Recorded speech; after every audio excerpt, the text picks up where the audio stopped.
Assalatu wassalamu ala Rasulillah wa ala alihi wa sahbihi wa mawala.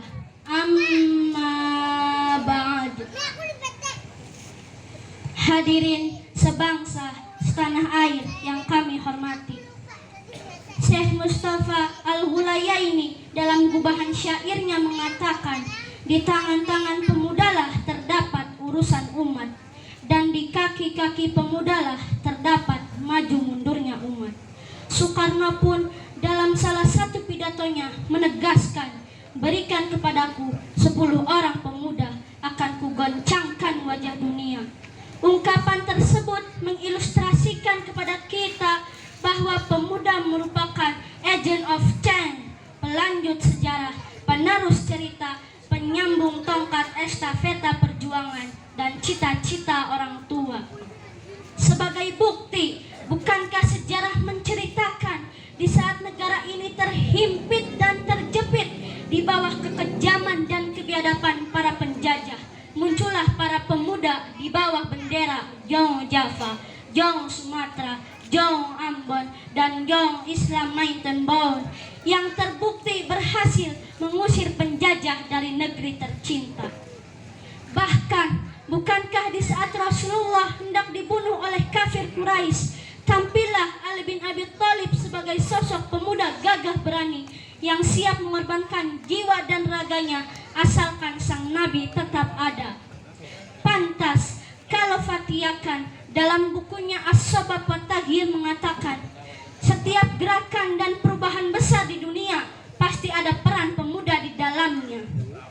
Namun sayang, kebanggaan terhadap pemuda kini hanya tinggal kenangan.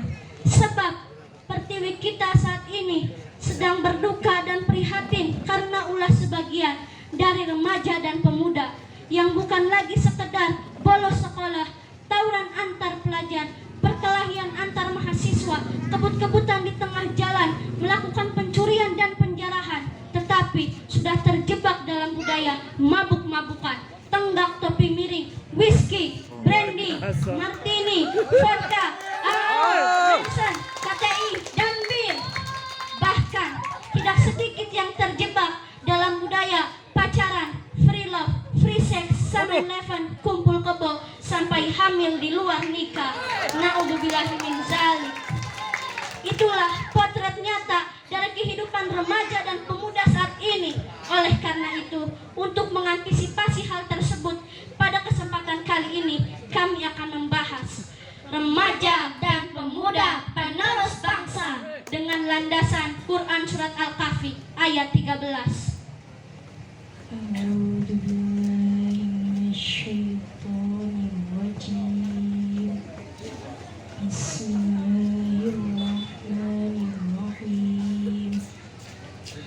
نحن نقص عليك نبأهم بالحق إنهم فتية آمنوا بربهم وزدناهم هدى. Aku berlindung kepada Allah dari godaan setan yang terkutuk dengan menyebut nama Allah yang Maha Pengasih lagi Maha Penyayang. Kami ceritakan kisah mereka kepadamu Muhammad dengan sebenarnya. Sesungguhnya mereka itu adalah pemuda-pemuda yang beriman kepada Tuhan mereka, dan kami tambahkan kepada mereka petunjuk. Hadirin sebangsa setanah air yang kami hormati, Imam Ali As-Sabuni dalam Sofatut Tafasir menjelaskan ayat tersebut. Kami kisahkan kepadamu ya Muhammad berita aneh mereka pemuda Ashabul Kahfi dengan cerita yang benar tanpa ditambahi atau dikurangi sedikit pun.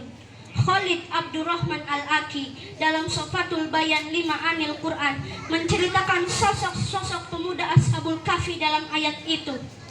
Pada zaman pemerintahan Raja Dkianus, hiduplah beberapa pemuda. Mereka bersikeras untuk menyebarkan agama baru yang berbeda dengan keyakinan rajanya pada waktu itu. Lalu mereka dikejar-kejar hendak dibunuh oleh prajurit kerajaan. Akhirnya berlindunglah mereka di sebuah gua untuk menghindari kejaran prajurit. Kemudian tertidurlah mereka di dalam gua itu selama beberapa ratus tahun. Al-Quran mengabadikan mereka dengan nama Ashabul Kahfi. Ashabul Kahfi adalah pemuda-pemuda beriman, teguh pendirian, pemuda-pemuda gagah yang siap mempertahankan akidah, pemuda-pemuda idaman yang berani membela keyakinan.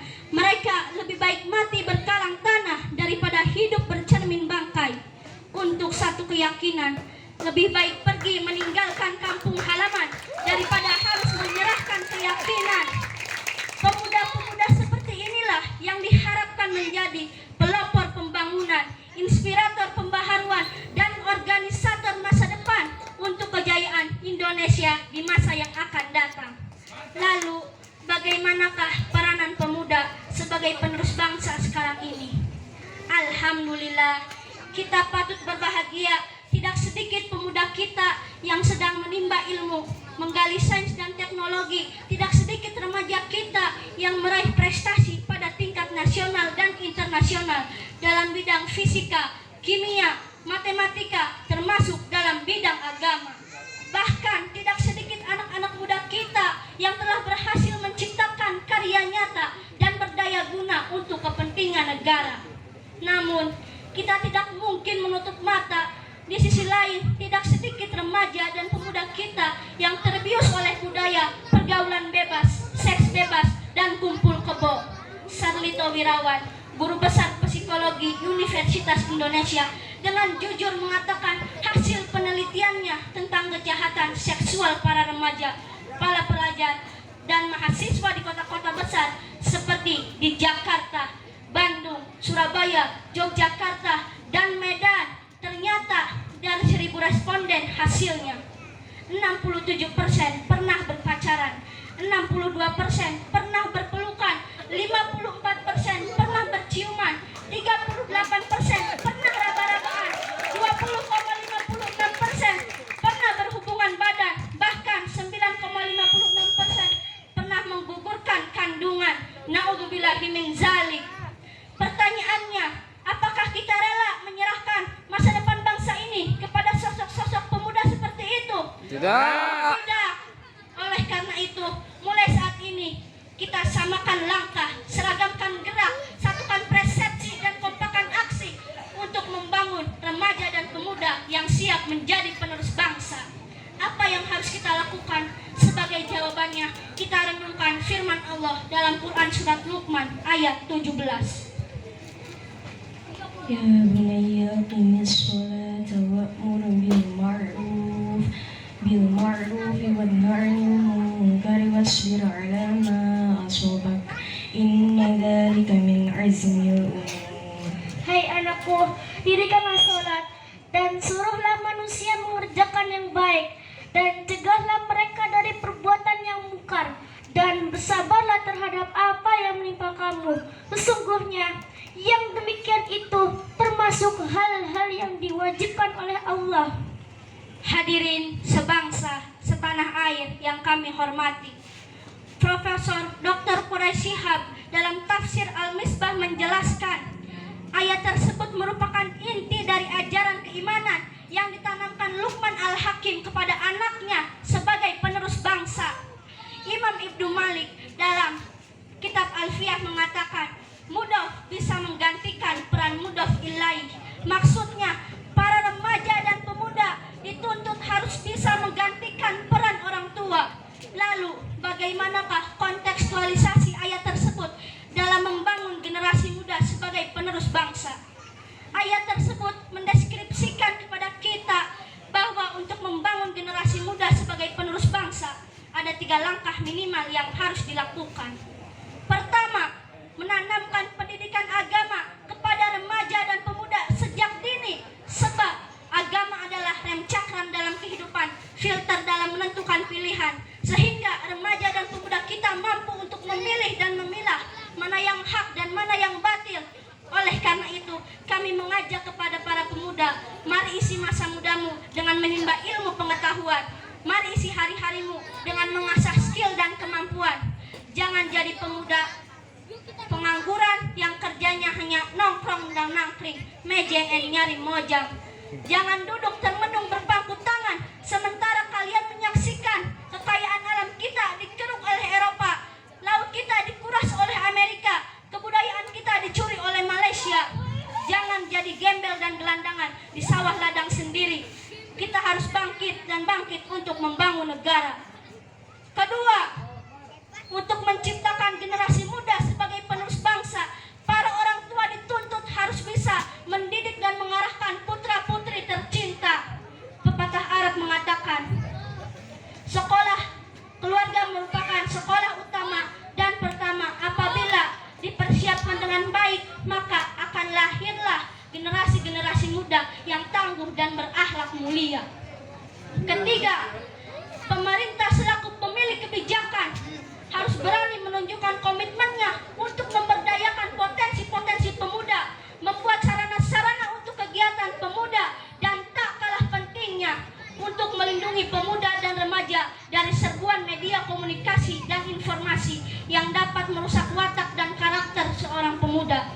Oleh karena itu, kami menghimbau kepada pemerintah untuk berani membuat perda anti miras, perda anti prostitusi, perda anti pornografi, dan perda anti porno aksi dalam rangka mengantisipasi menjalannya kenakalan remaja. Jika sikap tersebut yang diaplikasikan, saya yakin akan lahirlah remaja yang handal, pemuda yang profesional sebagai generasi penerus bangsa. Dan bagi kita orang-orang beriman yang telah melakukan langkah-langkah tersebut, berarti telah melakukan amal soleh, karena telah bermanfaat bagi diri sendiri, keluarga, masyarakat, agama, nusa, dan bangsa. Sebagai balasannya, Allah telah menjanjikan ampunan dan pahala yang berlimpah ruah, sebagaimana terukir indah dalam Quran surat Al-Maidah ayat 9.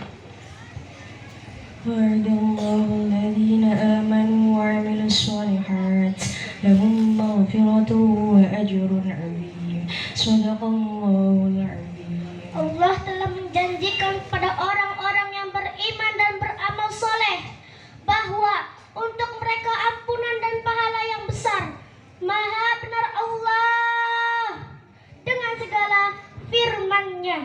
Hadirin sebangsa, setanah air yang kami hormati, dari syarahan ini dapat disimpulkan bahwa pemuda merupakan generasi penerus bangsa. Masa depan bangsa ini ada di tangan-tangan pemuda. Maju mundurnya bangsa ini ada di tangan-tangan pemuda. Oleh karena itu, peran serta pemerintah, keluarga harus lebih serius dalam menciptakan generasi muda yang cerdas dan berkualitas. Oleh akhirnya kita berdoa, mudah-mudahan Allah menjadikan generasi muda kita generasi yang aktif, kreatif, inovatif, produktif, dan prestatif, sehingga mampu membawa Indonesia menuju kejayaan. Amin, amin, ya rabbal alamin. Wassalamualaikum warahmatullahi wabarakatuh. Waalaikumsalam warahmatullahi wabarakatuh.